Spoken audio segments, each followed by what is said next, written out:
Hello, I am Victoria Seed and I help families who are affected by a loved one's addiction. And most weeks I do a session like this called 10 at 11. And we focus on a topic related to addiction and family recovery. And I talk about it. And today's topic is the importance of the person, the family, and the community in addiction recovery. And the reason I'm covering this particular topic today is because this month, September, is International Recovery Month. And it's all about celebrating new ways of recovery, people's recovery journeys, the methods of recovery, to celebrating recovery from addiction in general. And of course, I want to talk about it from a family context. Now, before we go ahead, I just wanted to say that if you are a woman, a professional woman, a business owner who is living with a loved one's alcohol, drug use, or gambling, because it can help with that as well, you can come and join my free group, Not My Addiction. I'll pop it in the comments there and the link. And come and join us. It's a free, small, friendly community of women just like you who are living with this situation. So yeah, let's get to it. Let me know in the comments if you're watching and where you're watching from. This is streamed on different socials. And if you don't feel comfortable doing that, please drop me a message and say hello. Let me know what you thought. So let's get going then. The theme of Recovery Month is, the person, the family, and the community in recovery. So I wanted to focus this session on that. We know that addiction doesn't affect just one person, it affects everybody around them. And there's been lots and lots of research around this that suggests between 5 to 15 people are affected by one person's addiction. 1 in 10 adults are affected by somebody else's addiction, and around 1 in 4 or 5 children are affected by an adult's alcohol or drug use or a family member's. So that's pretty high stats. And that's why, if somebody wants help, there is help out here for each member of the family. I've worked in fantastic services like the Holding Family Service, which is available in Greater Manchester, that helps whole families. I work privately. I know lots of fabulous practitioners. So whoever you are within that family unit, there is help and support. So let's look at these individual aspects then. So the person then, what we need to be doing is keeping the person at the heart of what we do. Whether we are that person, a family member, or an organisation. And we have to stay person centered and recognize that there isn't just one way of a person recovering from addiction. There are multiple pathways to recovery. And that means that for one person, 12 steps might work. For the next, rehab might work. For the next, they might just decide to give up themselves. It can happen. Or they might want to go to a community drug and alcohol service or go to a private practitioner. So there's lots of different routes, okay? And the important thing is trying out different routes of recovery. We've got to stay trauma informed and think about the fact that there is a really strong correlation between trauma and addiction, which means that, we've got to think what happened to you. All right, we've got to be asking that question. So what's happened to you? Not what is wrong with you. And we've got to think about that connection between trauma and addiction. And when I work with my clients, I do ask that question, has your adult child, has your partner experienced trauma? Most of us have, and there can be a connection to the reason why they are using their substance. 70% of people in treatment have mental health issues as well. So it's important that we don't separate those. They need almost dealing with at the same time. And for those of you that worked in any services or tried to access services, it is a little bit like being passed from pillar to post. So what we've got to be doing is thinking about working with those at the same time. But understandably, if somebody's highly intoxicated most of the time, very difficult for mental health services to assess the situation. So it's great if we can kind of reduce some of the chaos of the substance use so we can explore what's going on. Don't label people as an addict. They are so much more than that. I don't like those labels. They are shown to be stigmatizing. It's a person who uses substances, or a person that has problems with alcohol or problems with addiction, or even as a person how they want to be referred to. We don't have to wait till somebody hits rock bottom to invite them to make a change. And there are many pathways to recovery, like I've already said.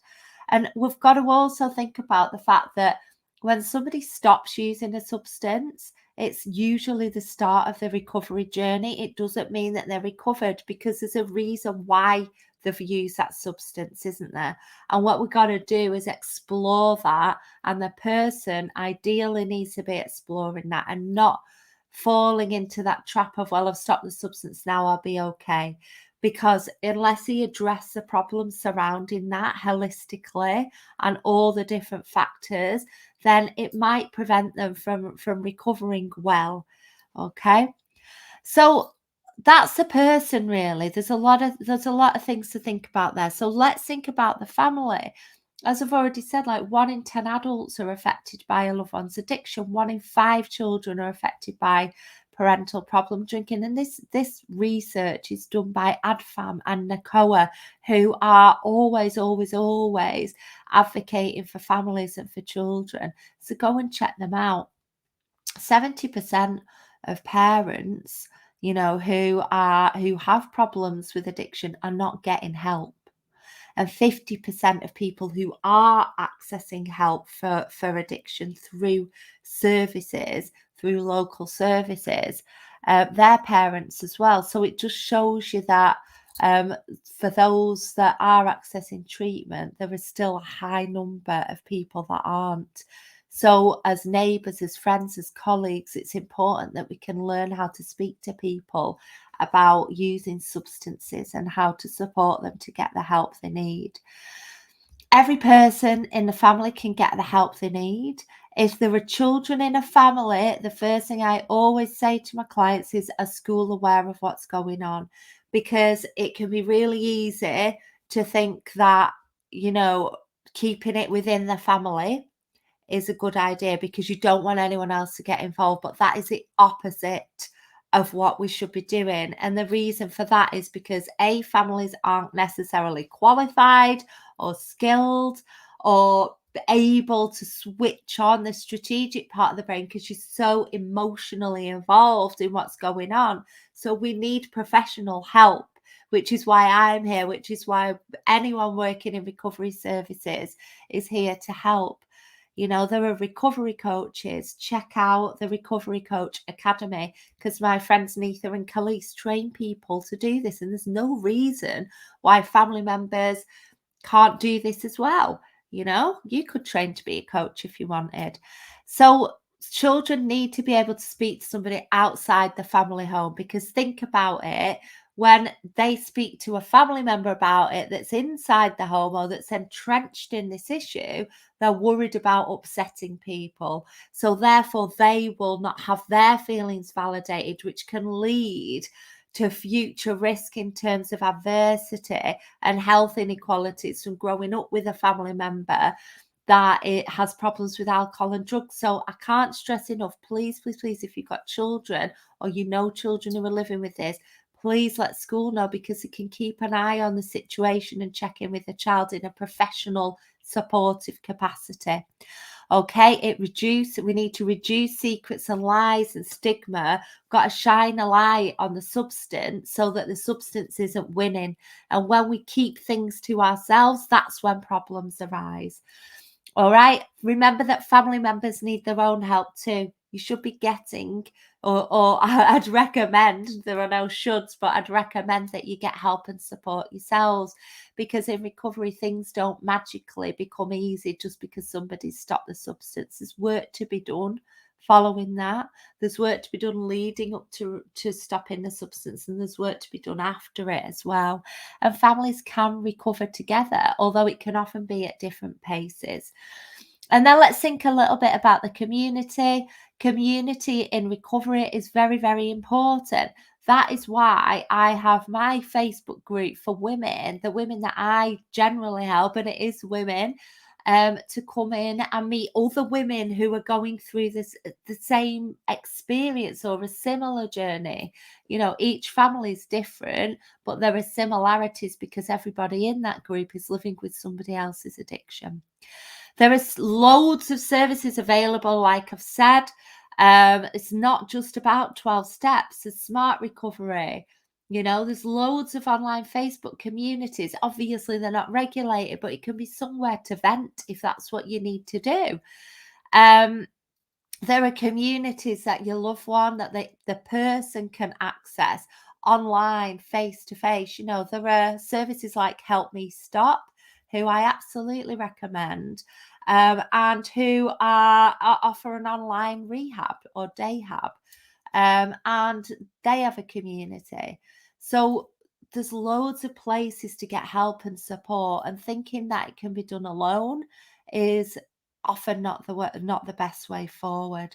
And the recovery community that we're celebrating in the month of September, you know, that is all about connection, and the opposite of addiction is connection. So connection helps and aids recovery. So my final point really is to find something that works for you, but try everything twice. Make sure everyone in the family has got some help and support, and come and join my group if that applies to you. If you want any help, support from me, my inbox is open. Drop me a message and we can book in a free and friendly chat. Okay, so take care, and I will see you next week. Bye bye.